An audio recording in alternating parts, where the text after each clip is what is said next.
time, which I didn't realize I was doing. And there was this big clump on my back, and I looked around, and it's, anyway, and this voice goes like, just give Whitey a t-shirt. And this lady looks up, and I look, and it's Keenan Wayne's the director, and he's like, at that point I was Whitey. So whenever I got on a movie, as soon as it started to get to know the people, if I found out there was like more than one Tom, You'd say, call me I'd Whitey? say, call me Whitey. And I was Whitey till like, I don't know, 5 years ago.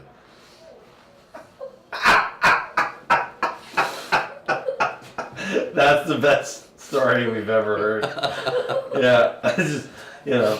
I used to have I'm the white guy that shot a blaxploitation spoof movie. Yeah, so it's I'm really Whitey, easy to explain. because that's what you call me. If anybody ever asks. Yeah.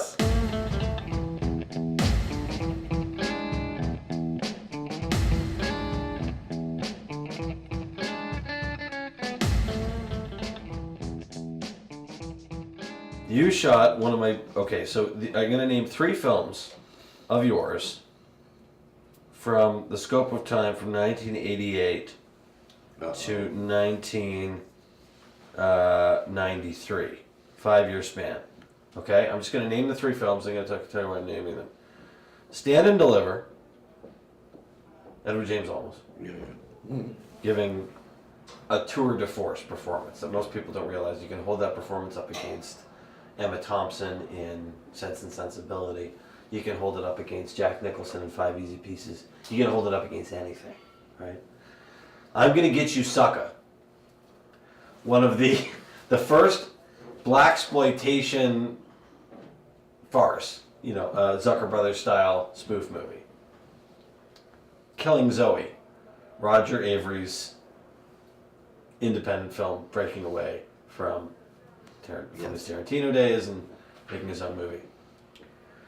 None of these movies bears one resemblance to the next. Not one resemblance. If you ask me who shot I'm Gonna Get You Sucka, I'd be like, it was the guy that I'm Gonna Get You Sucka. It was the guy that shot, name a kids movie from that day, a family movie, something. You know, like it was, wouldn't have for a second thought the lensing, the lighting, the style. Right. Never mind palindromes. I'm saying within a 5-year period. Yeah. This is like you putting on masks. How do you do that? Was it just that you approached? Are you conscious of it, or are you just letting? Well, there's definitely like that is interesting and descriptive. I don't know if that molded what I sort of turned into, or that was me that made those different. Like I don't know which came first, the chicken or the whatever it is, but basically that was the very beginning of. I think Stand and Deliver is my 3rd real film. Stand and Deliver. Just tell us about the heart attack. Oh, okay. The shot? Going down the steps, yeah. The shot that we did, or the heart attack. That was like the biggest production value in the movie. Like that movie, the idea of it. I'll just tell you really quickly because to pinpoint that shot is the idea of the movie is that. There's no point in making a movie where you highlight the classroom, because the idea is there's this one teacher who every student in the world has been in this classroom. It's about the teacher, not the classroom. Therefore, we made the classrooms completely mundane. And and what we did is we thought the way to keep the audience from falling asleep, or to go that route of Robert Bresson or something to not do that, was Eddie Olmos would create with us a way of dollying and moving through the kids, so that instead of cuts, we intentionally made a few scenes that are cuts in him and cuts in him, and the rest of the scenes are he's wandering through the class like it was like a play. So it was like a play in a boring environment. The most boring environment. We didn't even have windows. We had things that covered the windows. Like there was no input whatsoever. And so it all came from him. Me and Dean like the other professors. I remember burning books. Cut the holes in the ceiling. Back. First thing I can teach you some manners.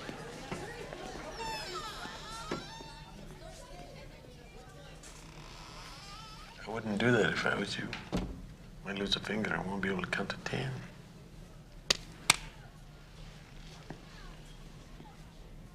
We seen vatos like you before. You'll be hurting soon. Ponte trucha, huh? But so anyway, in Stand and Deliver, the idea was that there was no obvious like beautiful camera move, flow or lighting or environmental beauty. Or so we tried to bring some life into whenever you went home to the people's houses and make them really warm and friendly, even though the kids were all poor and blah blah blah. But then so the idea was that a huge part about this movie is that this guy has a heart attack. So the director really wanted to do something a little like cinematic with that scene.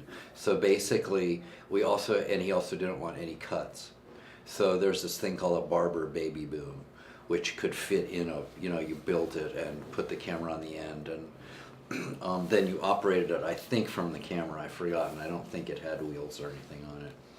But the idea was in one shot he was supposed to come down the stairs, and Eddie, almost not a stunt guy, had to fall down, roll over, and end up on the floor.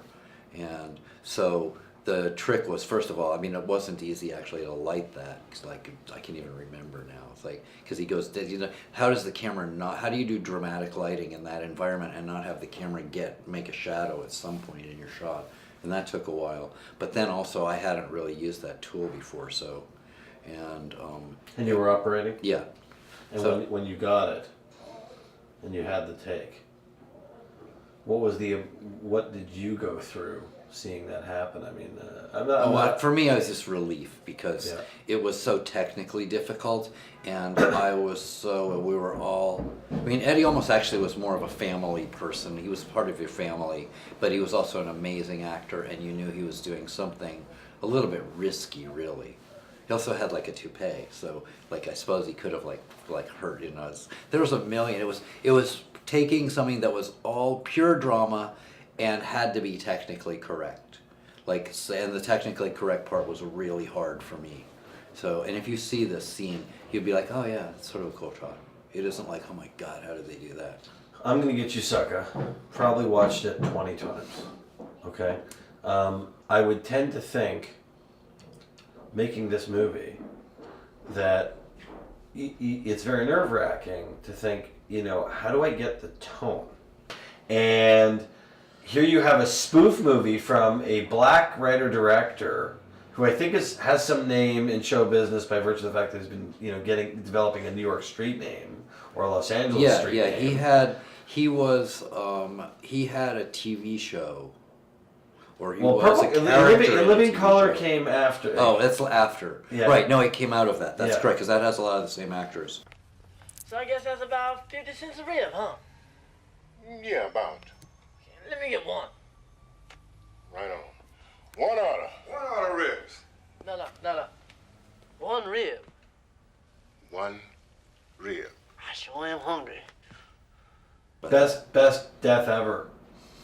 Jim Brown's death, I think, when he slips on the bullets. It's Jim Brown. I thought it was very sad, yes. Yeah. That's the best. There were some tragic moments. Best screen death out there. But I mean, like the first thing you read in the movie is, the cop coming up, goddamn, over gold. I know, over God, gold. looks like a fucking statue, right? Yep. It still say, it's a nighttime, you're probably it's nervous. That was one of the biggest lighting setups I've ever done.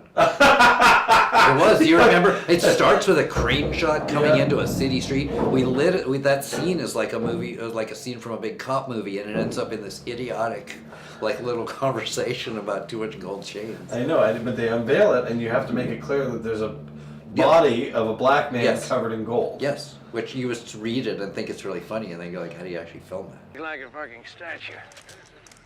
I wonder how he went to the bathroom with all this stuff on. Oh boy.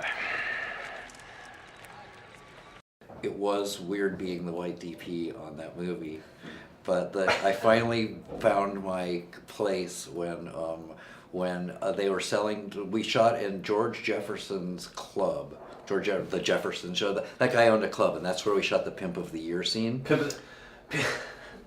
My hoe, go give me my cash. I'll put my foot. Money. in ass. right. Just give me my money. Yeah, right. So, but so there was big. That was another huge lighting setup, just because it was a big stage, and it took a long time. And there was I just told them, "Here's your 8 things," and there was nothing to do for a while. How much work was that for the costume designer to design all the hats? Insane. That's that's actually one of the most audacious. Yeah. The big hat. The big hat place. Yeah. The big hat. The big hat. I don't know if you noticed, but the big hat club was called Whitey's. Everybody get your hands up and take that funky gold off your necks. Put it on the table. Right now. Let's go. Hurry up.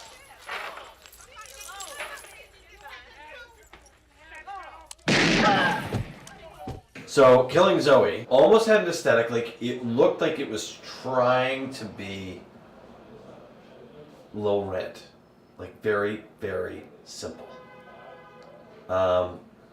With the exception of the tranced out, very, very long drugged up sequence. Right. The reason why I saw the movie is because I was talking to another director about a project he wanted to do.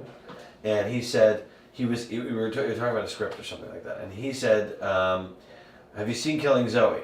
And I said, no, it's one of these ones that I keep meaning to see, I haven't seen. And he said, well, you gotta see it, because okay, so he goes to Paris, and he meets this girl, but then he loses the girl, and then he, he goes out with his buddies, and it's like, there's a scene of him being drugged up, but it's like a minute. And then they go do the heist the next morning. But he specified it's like a minute. Right. So I went and watched this, and this goes on for 20 minutes. Yeah. It's like a 20-minute, Probably. Just aesthetically. I mean, is there a desire when you're making this movie, I gotta find a way to fucking get this fucking can. I gotta, frosted glass or something with a weird. I gotta find a way to make it crazy. I mean. You're talking about the drug part or the whole movie? Well, first the drug part, and then for the rest of the movie, is there a desire to, what was the approach to the lighting and shooting of the rest of the movie? Right. Well, the first thing I'd say is that the movie was divided into slightly some of the reasons. There was reasons for some of it, and others was just to try some things stylistically and see how they came out. Okay, I don't know what the reference was, but the first part when basically these guys go, he meets I forgot what his name is. Eric Stoltz. Yeah. Oh, first there's Well, so the hotel. Okay, really quickly, the hotel where he goes to the hotel. He's in France. The idea is this is a real French hotel, not a movie French hotel. A movie French hotel has chandeliers and gilt gold and runners along the carpets. A real modern French hotel, this is exactly what it looks like. Yes. So it did, and we shot it kind of real square. Okay, and Julie Delpy, I think she's sex bomb. She's fantastic. She's gorgeous. But she's still within this kind of formal environment. The main thing about the apartment was that it should be really sort of not what you would expect the drug people to live in. I don't know if you remember, there's this vivid blue paint. Anyway, the movie, I'm sorry, here's the deal. The movie is the French flag. It's red, white, and blue, or red, blue, and white.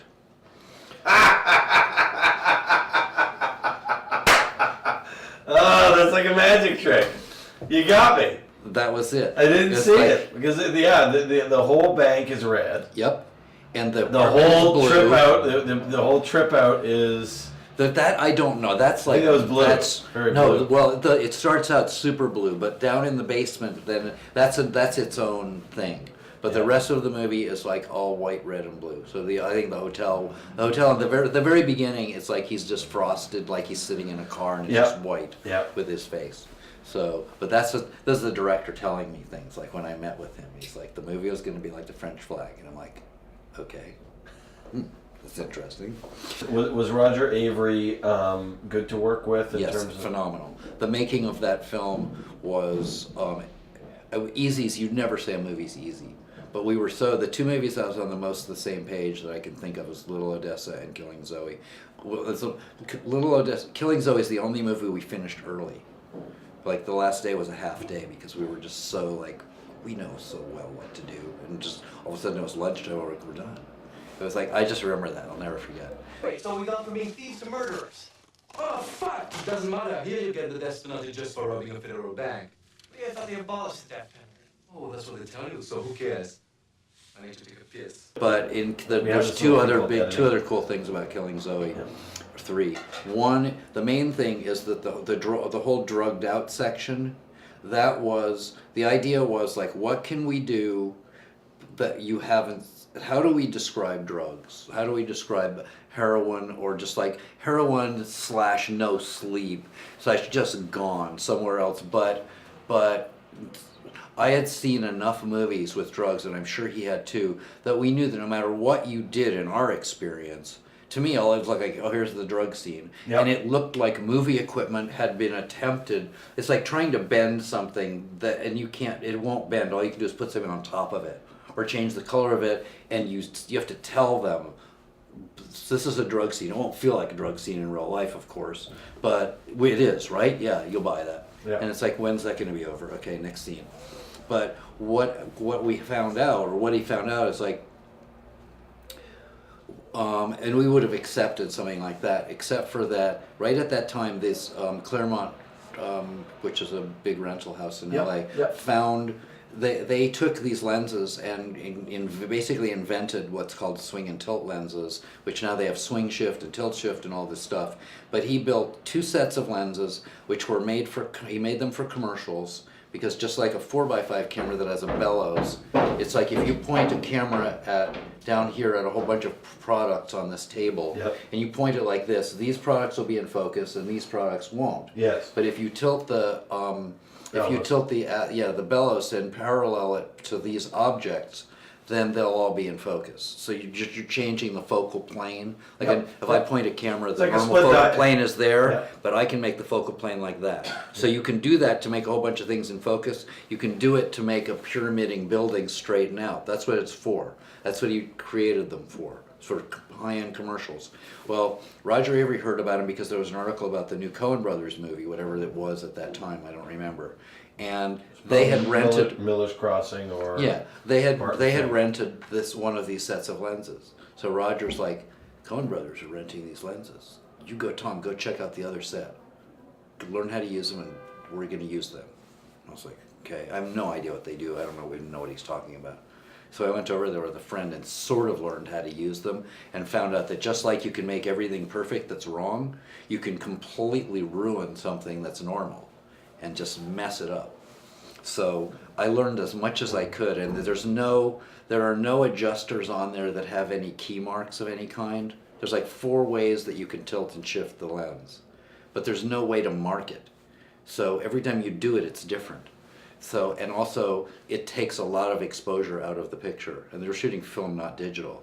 So you're guessing, like, how much darker did I just make it when I tilted it like this?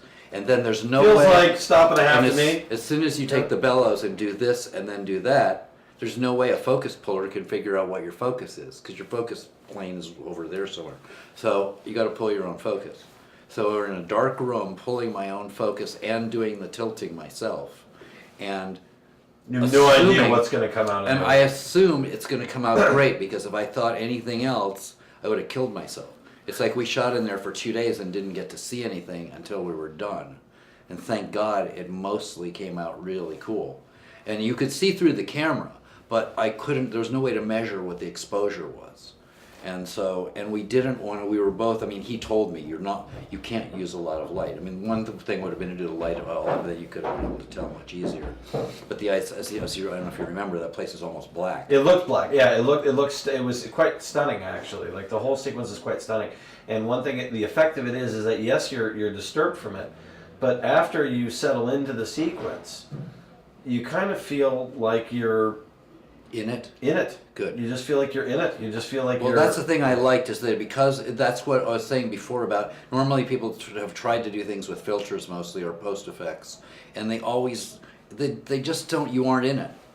it's there and you're here. Yeah, no, and that's somebody else's experience. So the idea was, will these lenses and I think they did, and I don't think there's another movie that uses those lenses still that has ever really, I've seen shots, but I've never seen anybody try to describe an event using those lenses. Here's that weird guy's point of view, or here's that shot of this person freaking out. Yeah. But we tried to put you like what it was like to be Zed Eric Stoltz. Yeah, it's funny you mention that because we're talking. I think it worked really well. We're talking about trends. We're talking about bleach bypass earlier. This is another trend that's come around today. Yes. Tilt shift lenses. You see them everywhere. Yes. And I didn't know that's what you used to create that sequence, and it was a fabulous. As far as I know, it's the first time ever in a movie, because the Coen brothers didn't end up using the lenses. We found out later. There's they had a lot of money and they rented every cool thing they had in the rental house. And they didn't end up, there's no scenes in whatever that movie was. So our little tiny movie ended up being the first use of those lenses. Tom Richmond, thank you for joining us.